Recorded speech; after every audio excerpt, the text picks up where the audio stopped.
Well, then Charles is the last. He's the one. You're last one. second to the last. Okay, all right. This is going to be a good interview here. Okay. This is the first. We're rolling. All right. I was introduced to Sigma Pi Phi many years ago after I became a member of Alpha Phi Alpha. And I learned that there was an organization that preceded Alpha, founded in 1904. And I became intrigued about it, and I began to do some research, discovered the history of Sigma Pi Phi had been written by the same author of the Alpha History book. And so that piqued my curiosity. Some years later, Archon Thomas Jarrett invited me to speak at a Kappa Boule meeting around 1989-90, shortly after my first book came out, Going Against the Wind, which chronicled African American history in Atlanta. And I walked into the room and it was filled with the luminaries and who's who of Black Atlanta. I remember Maynard Jackson being there specifically. And I remember Thomas Jarrett, who was a former president of Atlanta University, saying to me, "You'll be a member of this one day." Well, I received that compliment very much with great pride and never really thought too much about it until some years later when I was invited, fast forward, Ben Blackburn was Sire Archon, and this was around 2003. He invited me to come to the Boule meeting to speak, and it was during January, and I decided that I would speak on the founders of Kappa Boule because I had done some research and realized that they were some of the pioneering men in Atlanta. And so I gave them a history of Kappa, and Calvin McLaurin got up and said, and Bruce Shropshire, that I know a little bit more about their history than they do. And I didn't really know how to quite take that, but a few months later, I did receive a call and a letter that I was invited to membership. And so that's how I was introduced to the fraternity and to Kappa Boule. Since you're bringing up the founding members and having done the research on it, and since there's so few in this organization now who would have any recollection of any of the founding members of Kappa, if in a nutshell you could talk about, kind of give an elevator speech on the founders of Kappa, how would you phrase that? It was 1920, and it was just after World War I, and the Boule decided to expand to the south, and the grandsire Archon, Harry Pace, selected some of the most prominent men in Atlanta, including Archon John Hope, of course, who was president of Morehouse College, medical Dr. Henry Butler, and just, you know, the top cream of the crop men in Atlanta during that time. And he said, and I quote, that this is as fine of a Boule as any that has been established when Kappa Boule was established. And so it has had a very rich history of selecting men of high standard and men who fit the Kappa mode, but more importantly, the Sigma Pi Phi mode. And, you know, and I think that it still retains that today, even though it's much larger now. But for years, they were very selective, you know, 1 or 2 a year, if that many. And we can see how, you know, Kappa still maintained its reputation as one of the premier Boules, even up to this point in time.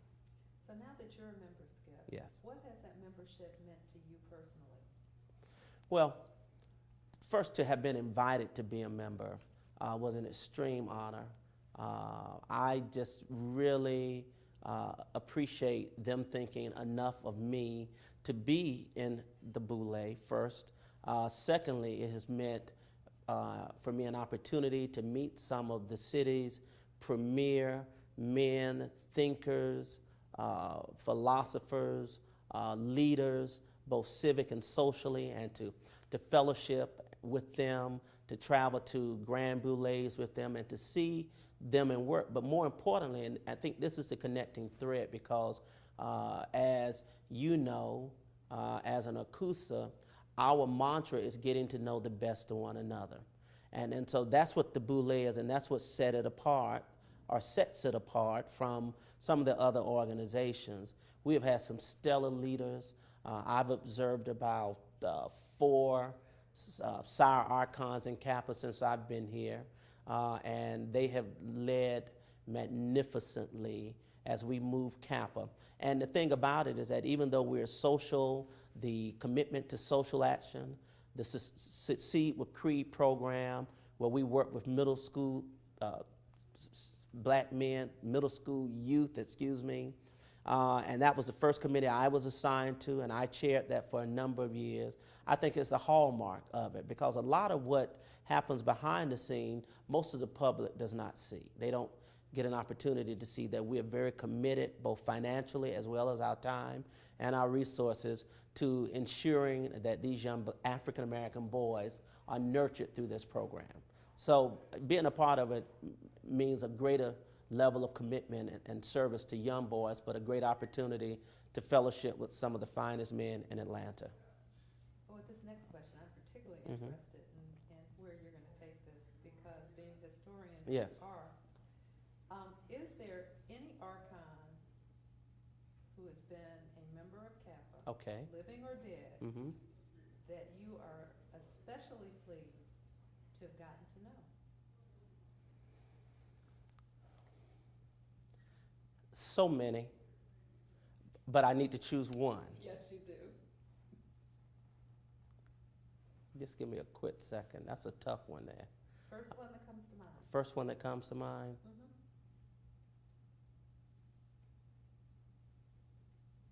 Wow. Well,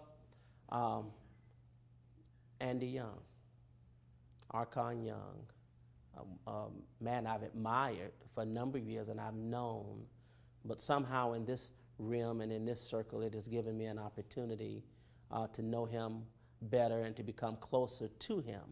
And, you know, when he speaks just like he did tonight at this meeting, we were all on the edge of our seats as he mixed and weaved together stories of his days as an ambassador, as a congressman, and as he looked at the current political scene and structure, and of course he speaks with such passion and such knowledge, and of course the older he gets, the more brutally honest he is, and he says things and uses words that I cannot repeat in front of this camera, but I really have enjoyed knowing him amongst all of the Archons that I've had the pleasure of knowing.